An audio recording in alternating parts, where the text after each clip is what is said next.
Que veulent dire vos films? Que voulez-vous dire à travers eux? Ces questions m'ont hanté longtemps après avoir vu certaines de vos œuvres.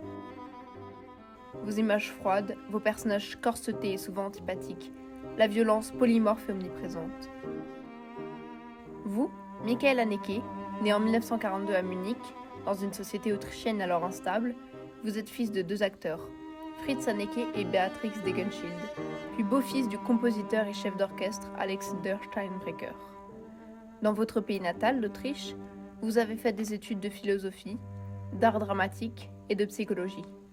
Tout y est déjà, la réflexion sur l'autre, sur la société et le pouvoir de raconter. D'abord critique et metteur en scène, vous vous êtes ensuite dirigé vers le 7e art avec d'abord des téléfilms avant de réaliser des longs métrages. Quand on vous évoque, les dents crissent, les visages se crispent et on pense aux longs moments de mal-être devant vos images. Alors le spectateur tourne les yeux, face à la violence par exemple. Pourtant cette violence qui vous repousse est omniprésente dans toute votre œuvre. Dans Le Temps du loup, sorti en 2003, on suit bon gré mal gré une famille vite amputée d'un membre dans un monde post-apocalyptique qui entre en résonance avec le nôtre. Ici, pas d'héroïsme ou de happy end, seulement le constat d'une violence à peine cachée par les traces d'une civilisation écroulée. Anne, incarnée par Isabelle Huppert, et ses deux enfants, sont victimes, témoins et même acteurs d'une brutalité qui les submerge.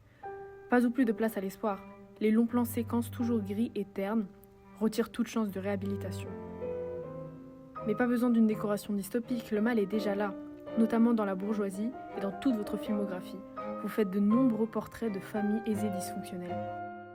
La pianiste, Le 7e continent, Ruban blanc, Caché, Bénice vidéo, Happy End, autant d'œuvres où méthodiquement, froidement, vous explorez le terrain flou de la violence intrinsèquement liée à la famille. Dans La pianiste, film qui m'a particulièrement marqué, on suit Erika, une professeure de piano solitaire et sexuellement déviante, vivant seule avec sa mère, interprétée avec brio par Anne Girardot. Ce film m'a longtemps troublée et continue de le faire. La relation mère-fille frôle l'incestueux, et c'est en partie à cause de ce lien filial défaillant que Erika conçoit une vision déformée et malsaine de ce que peut être la sexualité. Vacillant entre une rigidité de professeur de piano et des pratiques malsaines qu'elle cherche à faire appliquer par Walter, un jeune homme, Erika finit par voir ses fantasmes s'éclater contre la réalité, en perdant ainsi tous ses repères.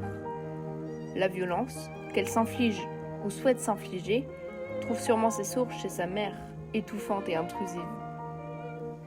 Ce film est également le premier dans lequel joue Isabelle Huppert, une actrice qui vous suit dans bon nombre de vos projets. Son jeu, froid et dérangeant, fait d'elle une actrice singulière et productive, qui ne cesse de nous déconcerter par son talent en dehors des codes. Ça n'étonne pas qu'à 3 reprises vous lui ayez demandé d'incarner un de vos étranges personnages, avant qu'elle n'accepte avec le rôle d'Erika, quand on constate par nous-mêmes à quel point vous vous accordez avec elle. Même en famille, Huppert nous apparaît toujours glacial, toujours au courant de quelque chose qu'on ignore, et cette finesse de jeu trouve sa consécration dans vos réalisations.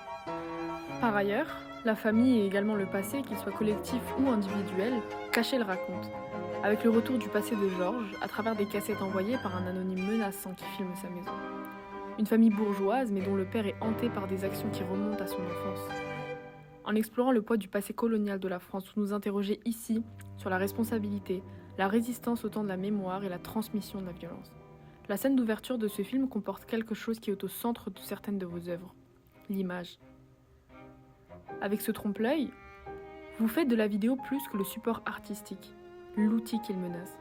Mais l'image que l'on voit, que l'on consomme a un impact sur nous et vous dénoncez une libre consommation de la violence, notamment par des enfants ou des adolescents. Dans Bénice vidéo, la mise à mort d'un cochon, zoomé, ralenti et visionné en boucle par un garçon fasciné par cet acte de tuer. Dans sa chambre, débordant d'images, il met en œuvre ce qu'il a observé. Il réalise et filme à son tour une exécution, celle d'une fille de son âge, dans une continuité morbide. Ici, vous accusez la profusion de violence, et notamment dans le cinéma, qui rend fascinante la brutalité.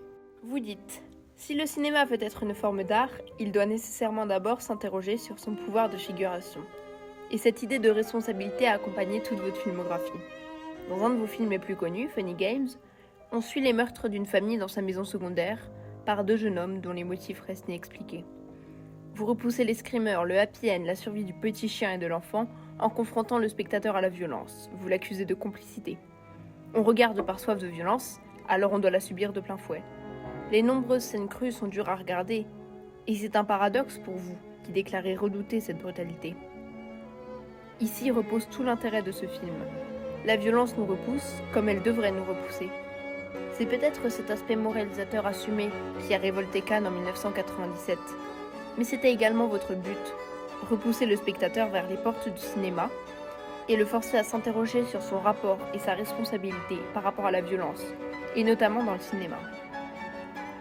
Peut-être devrait-on évoquer Amour, Palme d'Or de 2012, relié au reste de votre filmographie par la violence d'un corps qui se meurt, mais c'est sans doute tiré par les cheveux. Aussi simple que son titre, et pudique comme le reste de votre œuvre, Amour possède une délicatesse, une tendresse que je ne parviens pas à retrouver ailleurs. À la fois similaire et à part, Amour n'est pas violence, mais plutôt une déclaration ultime à ceux qui ne sont pas les sujets de vos autres films. Votre œuvre est un ensemble de films liés les uns aux autres, qui parlent de la violence dans nos sociétés, de ses origines à travers des explosions brutales qui suivent de longs moments de tension, d'attente sans musique avec des images ternes et immobiles.